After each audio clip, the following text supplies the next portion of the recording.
Many of you have been heading to the pubs or restaurants this week to watch football or simply enjoy the good weather. Everywhere you would have been asked to either use the Track and Trace app or enter details about you.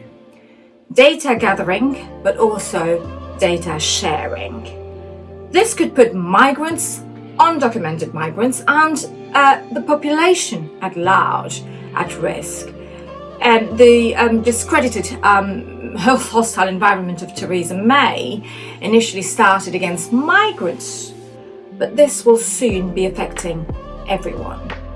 People should be able to access essential public services like sending their children to school, seeking medical care, and reporting crime without fear of immigration enforcement. To find out how this affects you, continue watching. I am Kareesha Turner, your human rights barrister on Kareesha Law. The hostile environment included measures to limit access to work, housing, healthcare, bank accounts, and more. People said, well, it concerned others, the migrants. Today, due to COVID-19, it concerns everyone. Now, the government is planning to increase its use of data matching, and this is going to become a reality with plans to expand the National Fraud Initiative. The government has set up a series of deals with the Home Office, the enforcement team of the Home Office, and they have access to data like personal addresses collected by schools, hospitals, job centres, and use it to track down children and adults for removal.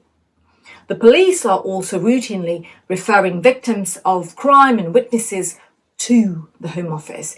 You have a right to know who holds information about you, what they hold on you, what are they doing with this information? Are they sharing it with other companies, other organizations? Are they using it within Europe? Are they sharing it outside Europe? And what is the purpose of holding such information on you?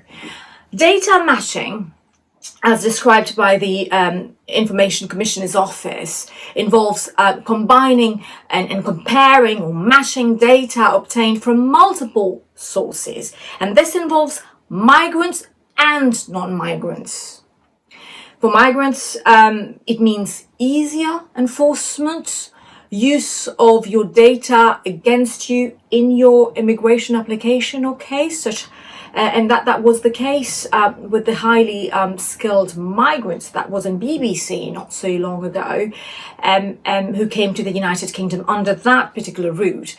And their data was shared by HMRC to the Home Office, and they were accused of dishonesty, and their visas were refused. And that was reported quite recently on BBC. For non-migrants and people settled here, it means control. Control of your movements, your privileged information. The young, old, poor and ethnic minorities are more likely to be checked simply because they're more likely to rent or to move in a new job, or they need access to public services, or they're simply perceived as illegal. This most certainly has an impact on communities and communities' relations, but also makes discrimination worse. As far as removal is concerned, well, it becomes even easier. I urge you to write, and to all of you concerned, to write to your GP today to ask to opt out of the NHS data sharing.